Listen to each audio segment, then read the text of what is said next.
Is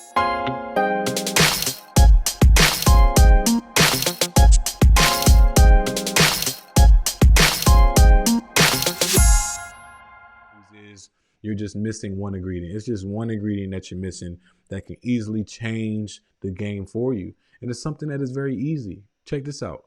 It's excitement. All you're missing is excitement. You just need to find something that is going to bring that excitement back, because once you have that excitement, the drive is going to come, the motivation is going to come, the productivity is going to skyrocket because you're excited. You're excited about what you do, right? I'm able to suck it up. Like sometimes I don't feel like creating the slides and creating my content for an episode. But then it's like that quickly goes away because I'm like, I can't wait to actually record the content because this is great content, right? Like it took me all of 10 minutes to get over the fact that like I didn't want to spend the time creating the content for today's episode.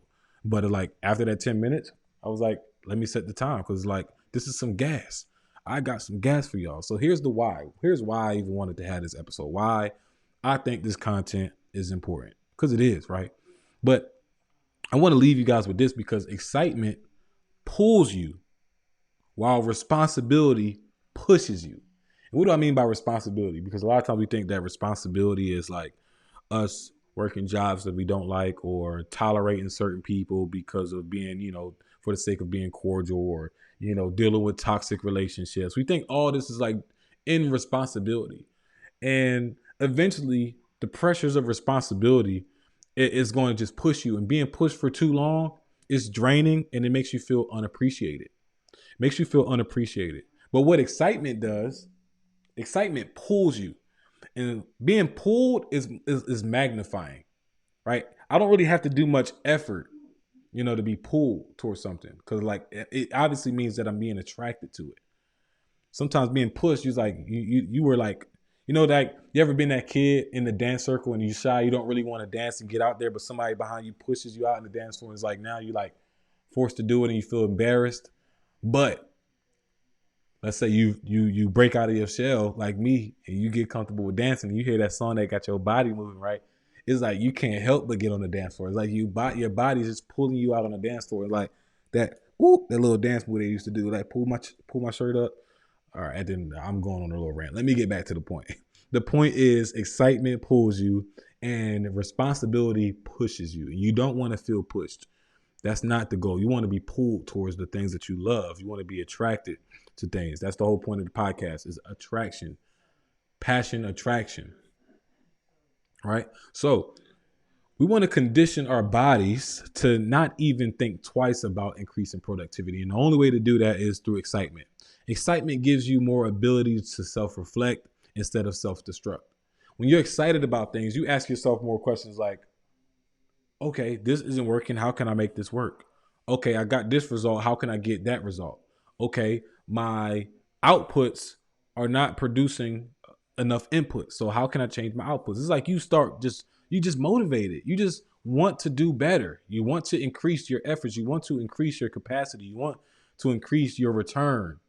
But when you feel responsibility, you've drained and you feel unappreciated, you start to self-destruct. You start to ball up in the corner and talk about how these things are too hard. It's too hard. That's too hard. It's too hard. I have no motivation. I have no drive, right? You start to not care how you look going to work because you don't care about the job. There's another thing. Staying at jobs that you hate involves way more energy than it does looking for a job that you love. Because there's an abundance of opportunities. There's abundance, right? So consider that easy, hard rule, that quote that I shared with you guys in the beginning, because what is easy in the front end is always going to make your life harder in the back end, right? It's easy to come home after work and sit on the couch and binge watch Netflix. It's easy to wake up at 9 o'clock knowing you got to be at work at 10 o'clock. It's easy, going to bed late and waking up late. It's easy sleeping in until 1 o'clock on weekends. It's easy doing all this stuff, but it's not enough. It's not enough. What's hard is waking up consistently at 5 a.m. What's hard is after a 9 to 10 hour shift, coming home and spending at least 2 hours on yourself and your business. What's hard is deciding to not spend $300 a month on shoes and clothes, but investing $300 a month on a virtual assistant. These decisions are hard, but they make your life so much easier in the long term. So consider that easy hard rule. Now I have some action steps, because what's the $1 Million Mind podcast without action steps, right?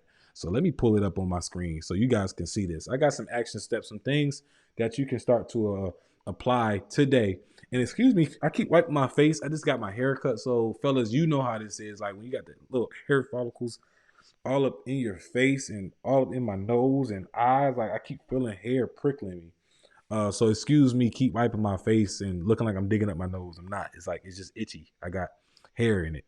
But let's get back to the point, right? So we got these action steps, and we got 5 actions that you can apply today to start living a more exciting and apply some excitement into your life and into your daily routine. First one is going to be write a list of things that excite you.